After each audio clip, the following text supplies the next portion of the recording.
Hello everybody, it's Dorian. So today we are building this power armor helmet bust. This thing looks amazing. It does not have any official branding or official logo or anything like that on it. So it is, technically speaking, a generic power armor helmet. However, the astute and observant among you might realize that it is very close, if not the same, as Fallout power armor. And I love Fallout. The new season just came out, and I have been loving it so far. If you guys haven't seen the new season and love Fallout, I don't know what you're doing. Go and watch it. It's amazing. I love every single episode. I look forward to it every week. It's amazing. I love it. I'm not going to get into spoilers. I'm just going to tell you that I think it is awesome as a longtime Fallout fan. This thing is probably one of the most robust busts I've ever put together. The base for this thing is so well built. I found it easy to work with. It's just like a square and you just build up the things that go on top of the square. I will say near the end of the build when it is getting a little crowded, it did get a little difficult to work with because it was so tight and such a small area to work with. And some of the things that you have to do are very precise. However, the booklet even tells you that this is the case. It tells you that this step requires a lot of force and this step requires a lot of skill. If you like the Fallout franchise, I would highly recommend getting this set. A lot of times with some of the off-brand Lego sets that I get, you find that the tolerances between the pieces are not that great and they come apart very easily. So like throughout your build, it's like falling apart on you and it's just not as sturdy as name brand Lego. I had the opposite problem with that. The tolerances on these pieces are very tight. At times it's difficult to put the pieces together because the tolerances are so tight, but because they're so tight, it does not come apart easily, which if you're not looking to take it apart ever, that's an amazing thing.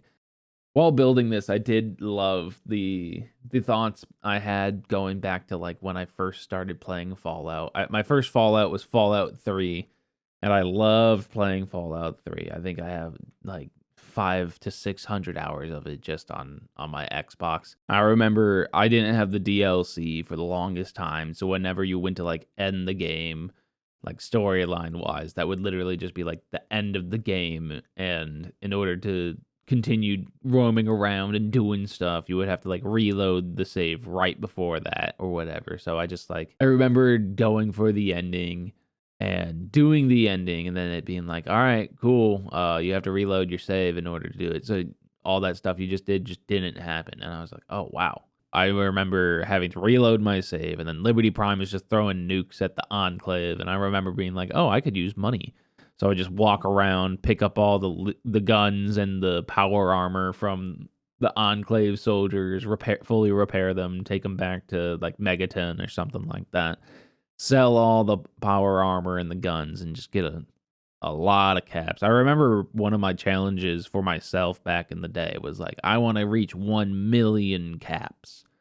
And that's exactly what I did. I was just running around, getting stuff, selling it to people, and then whenever I was running low on ammo or wanted a really nice cash influx, I would go to that area and just collect all the laser weapons and the power armor and fully repair it, use it to repair my stuff, and then sell the rest. It was a fantastic time. I also remember Fallout New Vegas coming out and my friends being like really hyped on Fallout New Vegas, telling me, oh, you have Fallout 3, you should play Fallout New Vegas, it's so much better, it's amazing. And I was just like, I would if I could, but I don't have Fallout New Vegas.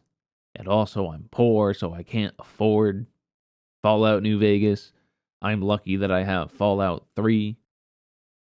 I eventually did end up playing Fallout New Vegas, but it was a lot later down the line. I did have a job at the time and I did save up my extra money in order to buy it, but I had other things that I was paying for at the time.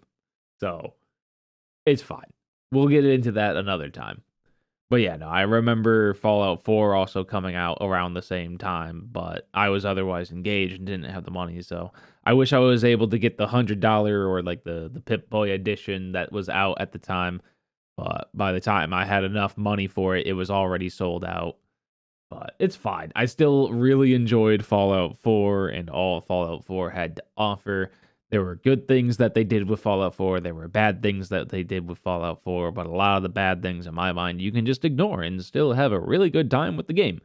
So, like settlement building. I never did settlement building. I thought settlement building was kind of stupid, but it was one of those things that was like completely optional. You only really needed to do the settlement building if you wanted to do the settlement building. So it was one of those very optional things. I do remember in my first playthrough, the one that I put like 200 or 300 hours into, near the end, I was starting to get into the settlement building so that I can build my own base and have a place to store all my stuff and put all my power armor on display and pretty much have like a place to call home and show off my collection. All right, that's enough blabbing about Fallout. Back to the build.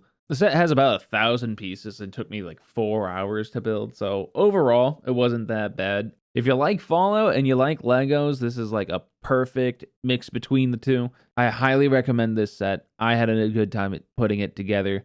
I think you'll have a good time putting it together. So that's going to be the video. Have a nice day, guys. See ya.